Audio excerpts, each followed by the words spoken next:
A proteção solar é provavelmente o tema mais complexo da dermocosmética. Envolve física, química, regulamentação e muita informação errada em circulação. Compreender o que está por detrás de um protetor solar faz toda a diferença na sua correta utilização. A radiação solar que atinge a nossa pele distribui-se em 3 grandes famílias: radiação ultravioleta, luz visível e radiação infravermelha. A proporção surpreende.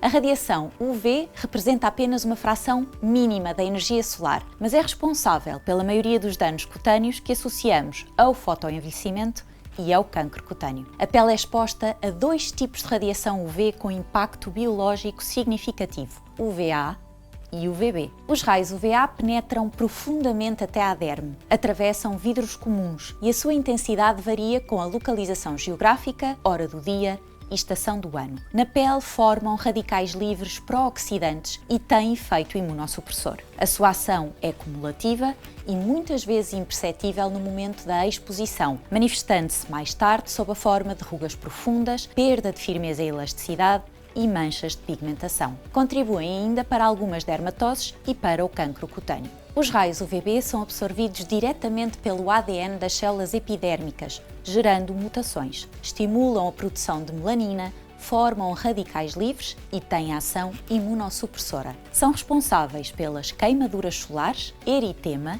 bronzeamento, produção de vitamina D e pela maioria dos cancros de pele. Ao contrário do que se pensa, a radiação UVB também contribui para o envelhecimento cutâneo. Parte do dano que provoca na epiderme não é reversível. Para além da radiação UV, a luz visível de alta energia, luz azul, penetra profundamente na pele e contribui para o stress oxidativo e alterações pigmentares, especialmente nos fototipos mais escuros. A radiação infravermelha contribui silenciosamente para o fotoenvelhecimento. Estas diferentes radiações não atuam isoladamente. Existe uma sinergia destrutiva entre elas que amplifica os danos cutâneos. Para proteger a pele deste espectro alargado, os protetores solares recorrem a diferentes tipos de filtros e outros ingredientes complementares. Todas as substâncias consideradas filtros solares, assim como as concentrações nas quais podem ser usadas, estão devidamente listadas no Regulamento 1223 de 2009.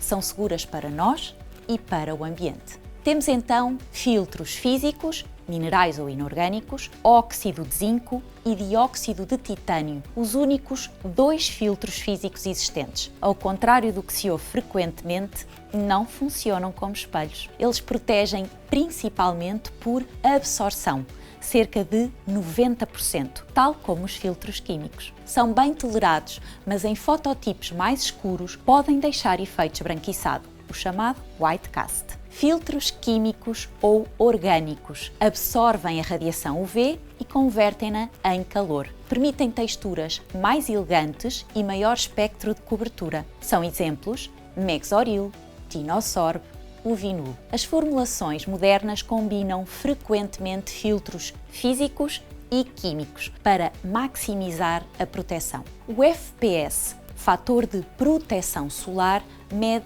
exclusivamente a proteção UVB. Um FPS 30 bloqueia aproximadamente 97% da radiação UVB. Um FPS 50 bloqueia cerca de 98%. A diferença parece pequena, mas analisando a radiação que passa e que atinge a pele, temos um FPS 30 quase o dobro da radiação UVB a entrar, quando comparado com o FPS 50. Faz diferença. Para a proteção UVA, a legislação europeia exige que o fator UVA seja, no mínimo, 1/3 do FPS declarado. O FPS mede a dose eritematosa mínima da radiação UVB e não o tempo de exposição. Um FPS 30 significa que é necessária uma dose de radiação UVB 30 vezes superior para provocar eritema na pele protegida do que na pele sem proteção, mas não implica que seja seguro permanecer 30 vezes mais tempo ao sol. A associação ao tempo é uma simplificação enganadora que pode induzir em erro e criar uma falsa sensação de segurança. Na prática, a intensidade da radiação solar varia constantemente e depende de fatores como a hora do dia, a estação do ano, a latitude, a altitude e a refletividade das superfícies, pelo que o risco de exposição não é fixo e deve ser avaliado de forma individual e contextual. A rotina de proteção solar deverá ser simples, consistente e adaptada a cada pessoa. Quanto aos passos, por norma, o protetor solar é o último passo da rotina da manhã, após o hidratante e antes da maquilhagem.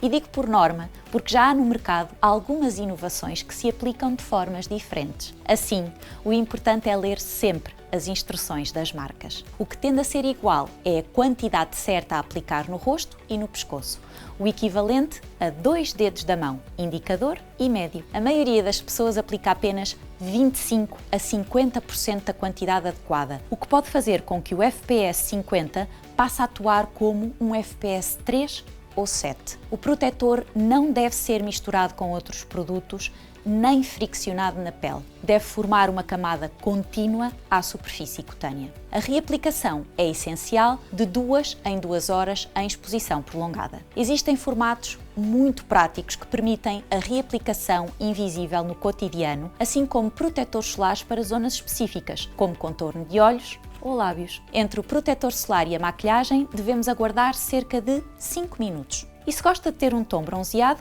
inclua na sua rotina um autobronzeador, sem qualquer problema. A proteção solar não se faz apenas com a aplicação do protetor solar. Chapéus de abas largas, óculos de sol com proteção UV e vestuário de cores escuras são complementos, não alternativas. Se houver sensibilidade ao sol, considerar a suplementação específica e lembrar que é boa prática que todos os adultos saudáveis autoexaminem os seus sinais uma vez por mês e façam uma consulta de dermatologia anualmente. Mais do que um mero cuidado estético ou sazonal, a fotoproteção é um verdadeiro ato de saúde pública e de autocuidado. Não só previne patologias graves, como o cancro de pele, como representa uma das estratégias mais eficazes no combate ao envelhecimento cutâneo prematuro. Atualmente temos muitas e boas opções, diferentes formatos, texturas, fragrâncias. O melhor protetor solar é aquele que gostar de usar todos os dias, na quantidade certa. Há beleza na ciência.